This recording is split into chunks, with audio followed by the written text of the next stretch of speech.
And this is Debbie Fikert in the English room. We're here for episode 3 of CVTV. If you haven't checked out 1 and 2 yet, they are up on YouTube. The first one being a winter preview of boys basketball with a coach from our school and a student who plays on the team. And episode 2 just went up yesterday, and we call that the JFK Power Hour. If you're interested in the assassination of John F. Kennedy, you may want to check that out. It runs about 67 minutes long, but hey, if it's too much for you, just watch it a little segment at a time. Today, I am sitting again with a couple of juniors. If you've seen previous episodes, you have already seen these faces.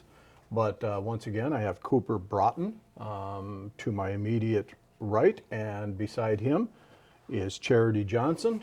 They both read novels in their independent reading segment of my class, and they happen to be Stephen King novels. So you know what? We need to know a little bit more about Stephen King. I'm sure there are a lot of fans out there. Just a little bit about some of the books that this guy has written. First of all, the genres. Now, most people, when they think of Stephen King, they think of the ultimate writer of the horror genre. Okay, that's true enough. But did you know that he also writes supernatural fiction? If you're a fan, you know that. Suspense novels, without a doubt. Crime novels, he has some. Science fiction, he has dabbled in that and done very well. He even writes fantasy, okay? We're going to hear from Charity on a fantasy novel that she has experienced. And I should clarify that actually Charity's author is different. It is not Stephen King, but another student of mine that won't be on camera today read Stephen King's It, and Cooper has read The Green Mile. But we've got Charity on here because we're going to get into the fantasy novel called Eragon, which King also, as I have mentioned, has dabbled in. Hey, let's run through a list of, let's see if some of you have either seen the movies or read the books. A list of Stephen King's works. How about The Shining? Any Shining fans out there? Mm-hmm. Have you two read The Shining? I've seen the movie. You've seen the movie. Did you like it? Yeah. Did you know that Stephen King despised that movie? Why did he? He literally walked out of it. He thought that they took liberties with his novel, and he thought that the director, who was the renowned director, why does his name escape me? Of course, because there's a camera on me. Who did The Shining? It was Stanley Kubrick. How could I forget that? And he didn't like Kubrick's adaptation of it at all. Yet, that movie adaptation is absolutely classic in every way. It's just that the author of the book, Stephen King, didn't like it. He wrote Carrie. How many have ever seen the movie Carrie? Have you ever read or seen that one? Yeah. Read or seen? Okay. I've seen the movie. Salem's Lot. How about that? I have never seen that. Oh, mortifying. It was a miniseries back in the 1980s or late 70s.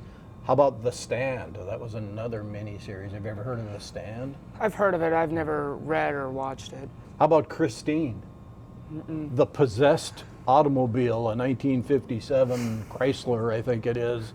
A possessed automobile. Big hit. It.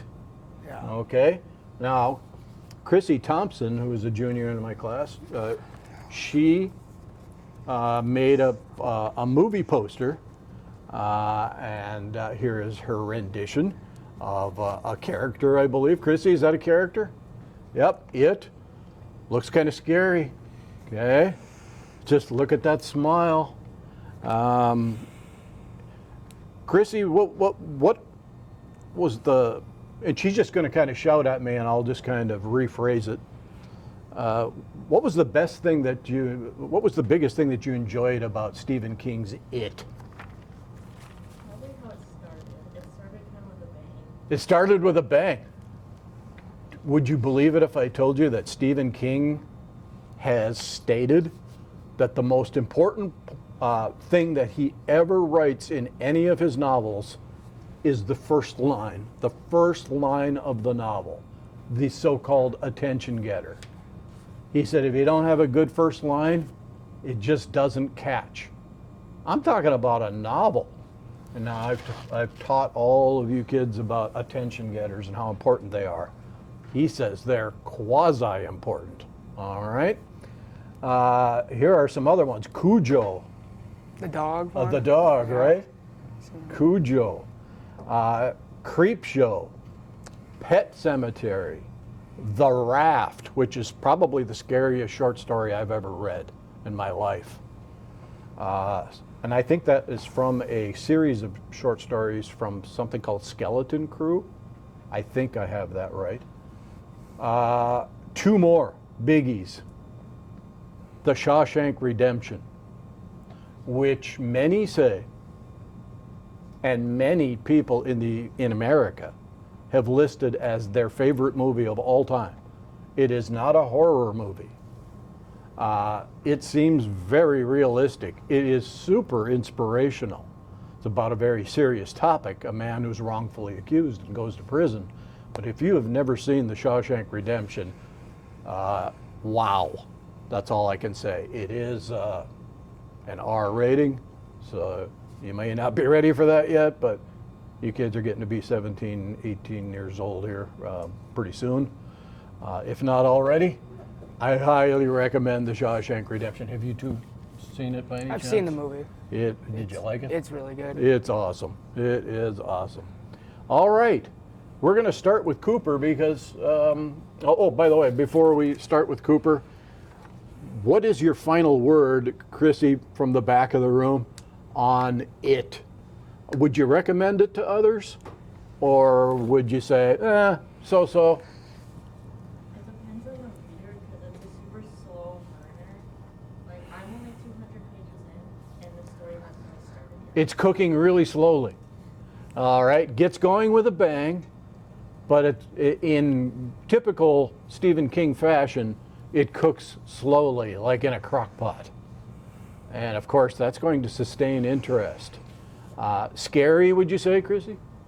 Not yet. Not yet, but you anticipate it might? All right, she says it's well on its way to being possibly frightening. Yeah, well, King is known for that. All right, now The Green Mile, I don't think that's a horror novel, is it? It's not. Can you believe, would you believe it? I have not seen the film. I have not read the book. So you're going to be educating me, Cooper. Tell me a little bit about The Green Mile. Do you let's see. It looks like it involves the death penalty. How do you feel about the death penalty? Well, before this, I was kind of for it, but after reading this, watching the movie, I'm only 17, so I can't really give like a really good, in-depth opinion because I don't know much about it. But like after reading this, you kind of see like the good and the bad to it. So I'm really undecided on it. Yeah, you know what? That's why I don't allow my students to write research papers or give speeches or do debates on topics like abortion or the death penalty. They are too controversial, and people really are ambivalent about their feelings on those two kinds of topics. So they don't, if you're going to write a persuasive speech on the death penalty or abortion or anything resembling that, you're just not going to convince people who because it's on moral grounds, and that just creates problems. So that's why, but I'm glad that you feel that way about The Green Mile. It kind of got you to think in both directions. What else can you tell me about The Green Mile? What did you enjoy most about it, Cooper? Well, the immediate comparison to this book is The Shawshank Redemption. Okay. Very similar stories to it. It's Realistic? Yeah. There is one element to The Green Mile, which is something that I really hate. It kind of gets into spoilers, but it does make it a little fantasy.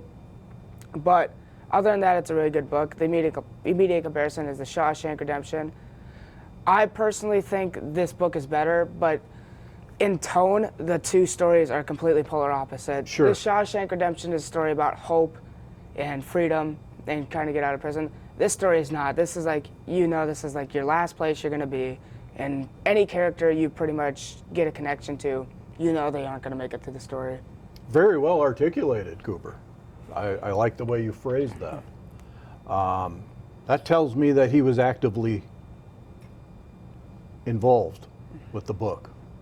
He was able to make comparisons to another piece of work by the same author. And I don't care if we're talking about the books or the movies.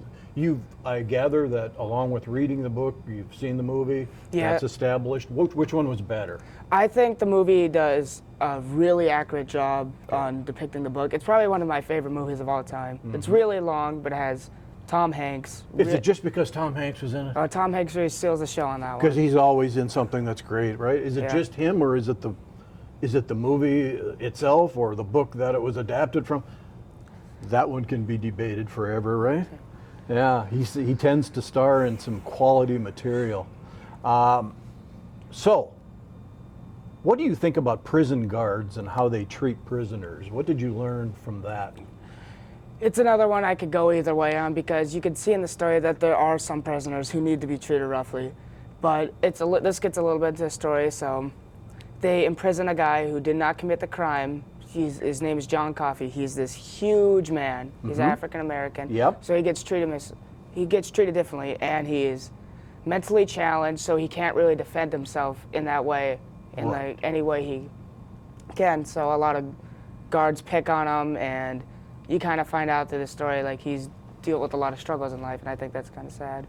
And the two main ones being he has to be the subject of racial injustice, and he's impaired in his intellectual abilities. He's got a couple of big strikes against him, right? It should give all of us a reason to think about our handicaps. I think we all have some. We have things about us that are, I guess, somewhat not in the norm or considered normal. And sometimes we are not even aware of what those things are when we are perhaps deficient in those areas. And the world has a way of pointing them out to us. Would you agree, Cooper? Oh yeah. All right. How does the Green Mile do that? How does it take these two things that we just brought up, racial injustice, intellectually impaired, how does that make your life difficult? Well, in the book, they show it from there's usually 4 guards, and you only get to really know 2 of them. And one of them, I think, takes the role of this world's prejudices. His name is Percy, and he is really abusive towards a lot of the prisoners, and especially John Coffey, even though Percy is really weak and small, and John Coffey is just this huge man. Sure. But John Coffey he does not have the will in his heart to do anything about it. So. Did it remind you a little bit of Mice and Men? Yes. George and Lenny? Yeah, I did. I actually drew that comparison, thinking about Juniors, what do you think? 100%. Yeah. Yeah. I mean, that just popped into my mind right now when he said it. The big dumb guy, almost stereotyped, and the smaller companion who's got the brains but not necessarily the education. Of course, we're referring to the great John Steinbeck novel of Mice and Men, which my freshmen read and which these kids have read. Do you think that prisons, and we're going to try to, we don't want to really cut you off here, but we're trying to kind of limit things to between 5 and 10 minutes here today. Sure. Do you think that conditions in American prisons, and by the way, America, by far, is the country, one country on earth that has more people behind bars than any other? Were you aware of that, Cooper? No, I actually don't know that. Yeah, there are more people imprisoned in America than any other country. I don't even know if a lot of people are aware of that. Do you think what do you think of the conditions in general in American prisons? Well, I think they need to be livable. I think that should be the bare minimum. And, Treated humanely? Yeah, People treated humanely? And in this story, they are on E block, which is the death row execution block. It is not well maintained for the prisoners. They eat slop every day, and when you kind of feel like some of these prisoners do not need that treatment because it's their last moments on Earth, last weeks, I think that prisoners should be treated humanely. Now, I'm going to be the devil's advocate here. Yeah. Shouldn't they be punished? Well, Some of them probably took loved ones away from lots of different people, family and friends. Don't they deserve it? Well, they're sitting on death row. Okay. They know they're going to die. And I think that all the time that they're spending just sitting there waiting to die, I think that's enough punishment as it is. It's mental torture of the extreme, is it not? Yeah. All right. Again, don't mean to cut you off, Cooper. I gather from everything you said that you have a very clear understanding of some of the major topics in the book, and I think it's clear that you probably enjoy the works of Stephen King. All right, we're going to go over to Charity. Charity, and by the way, here is the Green Mile. Okay, in case you want to check that out. We didn't want to give too much away. I don't think Cooper did. Okay, now we're going to get into the next novel. Again, this is fantasy. What do I mean by fantasy as a genre? A lot of high school kids have read something, including myself, called The Hobbit, which is the novel that precedes the Lord of the Rings trilogy. This one is called Aragon, and I was talking to Charity about it yesterday. The author of this book, Christopher Paolini, was 15 years old when he wrote it. 15. Grew up in Montana. Got it published by his parents, who just happened to be in the publishing business. It was the third ranked bestseller of the year 2003, and that would have been right around the time where Harry Potter was getting very popular. Charity, you were telling me that you have read some Harry Potter, right? I've read all the books and seen all the movies. So you're into this. You're into fantasy. How does Aragon stack up against J.K. Rowling and all of the books she's written in the Harry Potter series? Well, they both involve imaginable creatures and magic and all of that. Yeah. Which normally I don't usually read, but since they're kind of together, it just... Do you like magic? I wouldn't... Have you ever seen a magician? Yeah. Okay. How do they do that stuff, right? Yeah. We all wonder about that. Yeah. But this is probably a different kind of magic, right? Yeah. So, I'm kind of looking at my sheet here for reference. Looks like you've got some social issues involved in the novel, arson being one of them, setting things on fire. How did that make you feel when you... I mean, arson is like a very devious crime to commit. That it is. Sure. Yeah. So hearing about it and reading about it just makes me wonder why people do it. Like, what gives you that urge. yeah, to do that, Yeah. or the emotions to do that. I don't know. Sometimes I think there are people on Earth, deplorable people, that just like to see the world burn. You know what I mean? I don't know where that comes from, but nonetheless, were you amazed at the imagination of this 15-year-old boy and what he was able to produce a whole novel Oh yeah. of for material right out of his head? sure. Yeah. Just like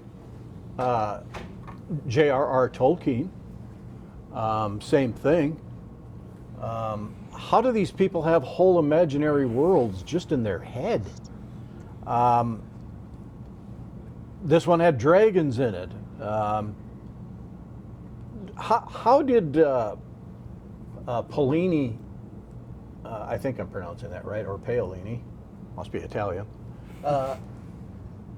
was he as good at it as J.K. Rowling, creating that imaginary magical world? dark magic? I would say they're both equally apart. I think that the Harry Potter series, they went more thoroughly into having people imagine what's happening. Definitely more things to get involved with. Good. Good. But Aragon, it's two main characters and a dragon. That all you can imagine. Sure. If your friend were to read this book, if you had a friend, close friend, that were to read it, what would you tell them before they read it? It depends on if they like the book or not. If they like it, If they like fantasy in general? I would tell them that it's pretty interesting. It's not everybody's It just bag, takes yeah. time to get more Right. into the book. Absolutely. I think Chrissy said it very well earlier. It's slow cooking. You got to get into it. You have to wade slowly into it, as if you were walking into a lake or an ocean. And pretty soon you're in deep, right? Same sort of an effect. All right. This was made into a movie, is that correct? I believe so. Have you seen it? I have. I have not seen it myself. I don't remember it being a big box office smash. Yeah. Some books just don't translate well to film. They just don't. It's hard to make a film about them. And then others that you wouldn't expect would make a good movie become even better than the book. Okay? Now, most of the time in my experience, I always recommend the book over the film, because when you're watching movies, it's passive. It's passive learning. It's passive absorption of the material. But when you're reading, you're actively engaged. Your imagination and your brain are engaged. So that's the difference. Well, Charity, again, as with Cooper, I thank you both for your contribution here today. I hope it wasn't too tough for you to be grilled on this stuff. Yeah, I think you both handled yourselves very well. But we're going to bring on our, is this going to be our, it's Leo and it's Jacob. And is that it? Yep. Colin has to go. And Colin. Yes, so we've got 3 left. We may not get everybody in today. All right, but we're going to try. All right, we'll change you out. And if you want to come on up, let's bring up Jacob, and let's bring up, I'm going to save Colin for last year because I forgot. I have his stuff though, so we're good. But we'll have Leo and Jacob come on up. We are back on CVTV, and we are still talking to juniors about their independent novel reading. I have once again with me Jacob Brandt and Leo Barrett. Jacob picked somewhat of an unusual book to spend some time with, but you know what? I also like reading this kind of stuff. The Home Medical, American College of Physicians Complete Home Medical Guide. There it is, folks. No, he didn't read it cover to cover, but I think he got some things out of it. And you know what I always say about any book that's ever been written? If you get anything out of it that's beneficial to you in any way, it's worth reading. It's worth taking a look at. All right, so we'll start with Jacob. Jacob obviously read about medications, prescription, and probably non-prescription or over-the-counter. I'm sure he learned some things about the Center for Disease Control, CDC. I'm sure he probably is looking at COVID in a different way. So let's start with a question about the CDC. Have we lost trust in this organization, or is this still the go-to expert on what's going on with public health? You know, I could tie this in with John F. Kennedy assassination too, with the government. Do so, yeah. It's ever since it happened, people are just so less willing to trust, and there's way more on the fence about it. The CDC, as you know, they change their guidelines about 3 times a week. for 2 years. Seemed like it to Yeah. me.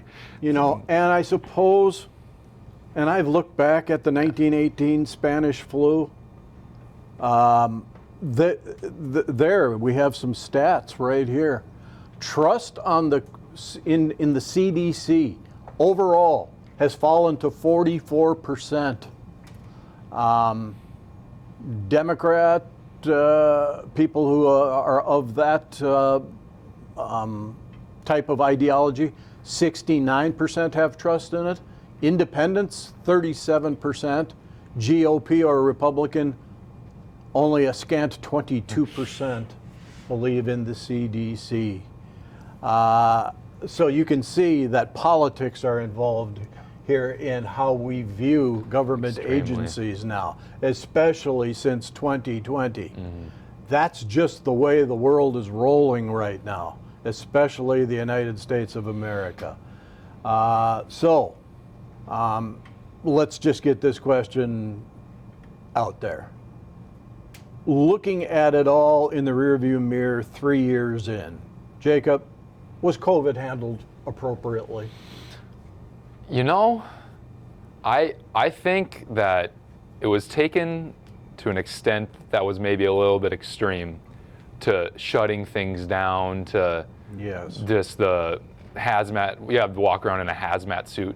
You Yeah. know, when you look at China, which it originated from, it's crazy to see that you still can't go outside, it seems. And who knows what's really going on Yeah. in China, right? But I Yeah. picture millions of people being still locked down, and who Yeah. knows how they're being locked Yeah, down. there's where even they're there's being even locked. riots now that free Yes. COVID, they're not Yes. being let out of their houses, so they're rebelling. And we're not going to hear a whole lot more about those riots Oh, either, and how those things are being dealt with, I guarantee you. Mm-hmm. So the origins of COVID are still speculative at the very least, and at the very most.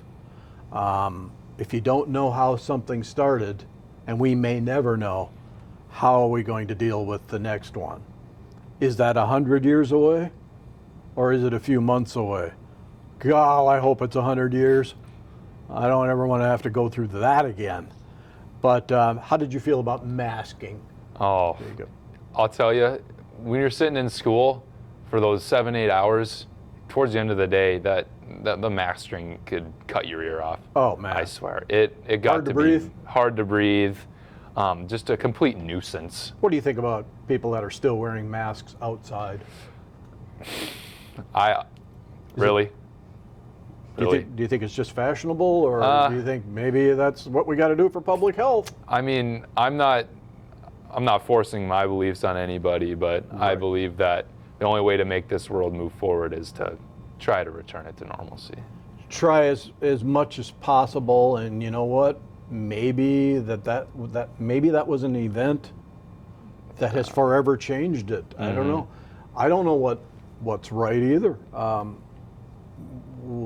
Do we have to make it paramount that public health is the ultimate objective, or can we not afford to cripple a world economy, because we are going to feel the effects for a long, long time?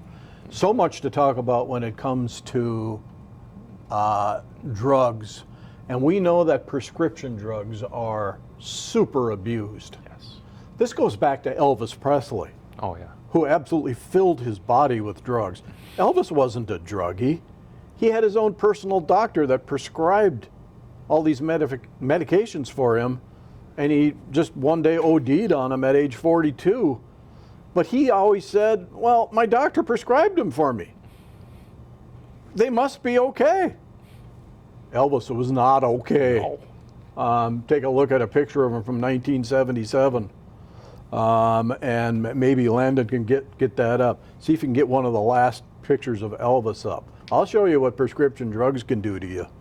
Okay? Got the far right on the top row. There we go, right there. Yeah, do you see Elvis?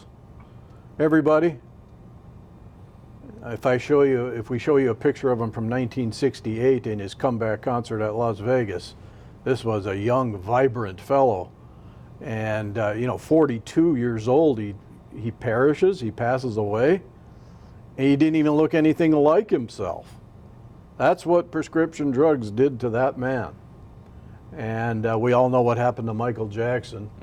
I believe propofol was the thing that did him in. He couldn't sleep. Poor guy couldn't sleep. So he had a guy run propofol through his veins, which is something along the lines of milk of magnesia, I think. Evidently, it was a little too much for Michael Jackson, and the greatest entertainers on earth didn't live past 50. Now, all of the sugar-free and diet options out there, energy drinks, what are your feelings on those things, Jacob? You know, myself, I've moved completely to sugar-free, all that. I'm very big for all that stuff, but I can definitely see the concerns with, what's that one's, aspartame, whatever it is? Aspartame. Yeah, the Zevias, stevia, all that. I think I like that stuff, but then again, you know, it's not natural. It's Please dismiss the wrestlers that are leaving for their tournament today to the lunchroom to have lunch. Thank you. Sorry about that. We are in a school classroom, and we do get occasional PA announcements. Yes, I want to ask you a little bit about stevia. I'm aware. I've drank a few of those. It does leave a heck of an aftertaste. Oh, yeah. Is that it's a sugar cane kind of sugar, right? Yeah, Is it really healthier than ordinary sugar? I mean, you look, and the big thing with the zero sugar stuff is you look on the list of ingredients and you see just so many things you can't even pronounce. Sugar's a killer. Yeah, but you know, you look at the stevia sweetener itself, it has one ingredient, and that's stevia plant extract. Extract, right. When you see plant, you think that's Healthy. healthy. Right. Honestly, I just look at the label and Sugar. yeah, Yeah. pretty much. No matter how you extract it. Yeah. So it's not the answer. Yeah. I don't think we can call it healthy. Yeah. It might be healthier than regular sugar, but boy, that's hard to say. Yeah. Now, and we could talk about this stuff for hours, and I'm sure we will at some point, but probably not on camera, but I want to get this in. And I'll ask Landon to kind of get these pictures ready. Let's see some of the more common things that are absolutely corrupting the youth of America. I'm talking about overconsumption, drugs that are flowing into this country and within this country to the likes of which we cannot even fathom. And we're talking about some golden oldies, and we're talking about some new ones. There are specials now on Netflix on two of the big ones. The first one, Adderall, which is frighteningly being advocated and supported by, would you believe, parents of college students, so that their own biological children can function better and have more focus on their homework in college, maybe even in high school. What are your thoughts on that, Jacob? Adderall. You get the prescription and you're supposed to take a very, very limited amount, but I believe that truthfully, it's been blown out of the water. Like, you look at the statistics now, and even in like rap music, the music I listen to, it's all about popping an Adderall, popping a Xanny. It's almost like they're held to the same standard as your cocaine, your meth, but it's prescription. You can buy it. It's legal. But they just get way, way over abused badly. Are doctors handing this stuff out like candy or what? That's what it seems like. It seems like so many people get their hands on it. It just seems like it's just everywhere. Not to mention the most frightening of them all, fentanyl. Oh yeah. Do you know that a fentanyl portion the size of a grain of salt can kill you? And this stuff is being found laced into just about anything imaginable, including things like marijuana, which is becoming more legalized across the country, or for medical use or recreational. Wow, what a risk. What a risk. Think of the risk that you're running. being disguised as Skittles. Yeah, let's make it attractive for children. Right now, I believe in the ages of 19 to 45, fentanyl is the #1 killer. I think I have that statistic right. If not, I'm sure somebody will correct me. Wow, that came out of left field in a hurry.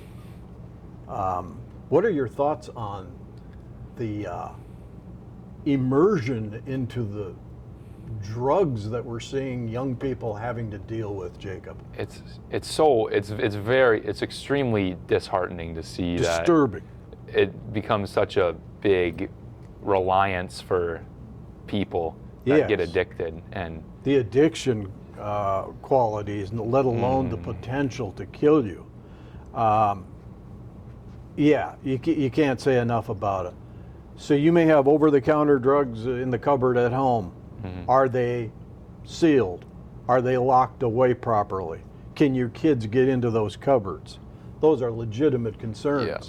Let alone the pressure, the peer pressure that you must face in middle school and high school for these things. What is the most abused over-the-counter drug? Did you encounter that? I have not. This is a book. It was written 2001, so Yes. it's 20 years, 22 over 20 years Yeah. old already. But then it just talked about the heroines. Yeah. But that's, you obviously can't buy that. The most over one is Adderall for ADHD. Yes. That's the quantity, but I believe the worst is what, as you said, fentanyl. It is Yes. the #2 killer of. Xanax becoming more and more alarming. Again, doctors hand them out like candy. They work for anxiety. They also come with this kind of baggage. Super addictive.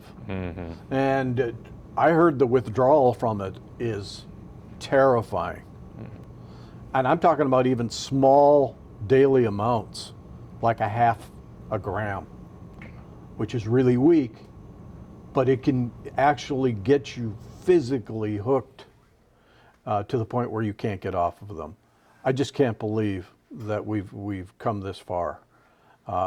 Jacob referred to it as Zanny.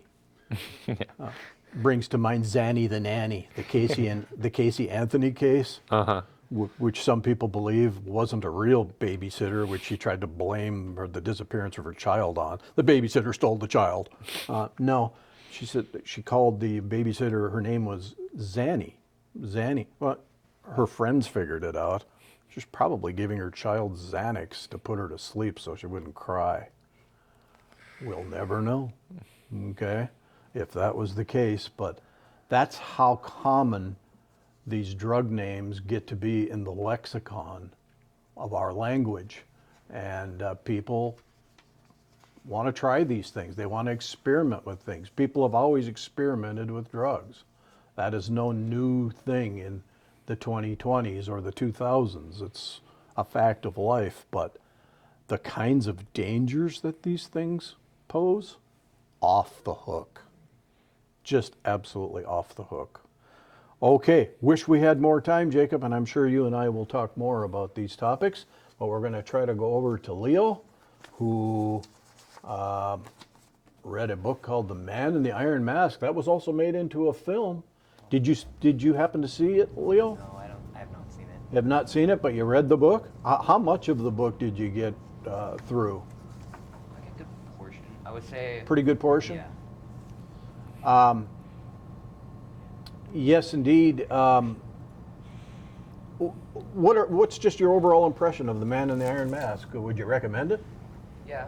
It's very interesting. It's about the usurpment of a king, and just I find the most interesting part to be just the overall corruption that's shown throughout the. What is the usurping of a king? For those of you that might be wondering what the word usurping means. Oh, it's when you overthrow a king. Sounds very Shakespearean. Yeah. Sounds very much like Macbeth and Julius Caesar. Macbeth. Why do you think I teach Shakespeare, everybody?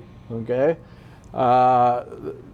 That's why you have it in your English curriculum, so that we can learn that once you take power from a king or the leader of a country, it sort of changes the destiny of the entire, sometimes world, let alone that country, and everybody who lives in it.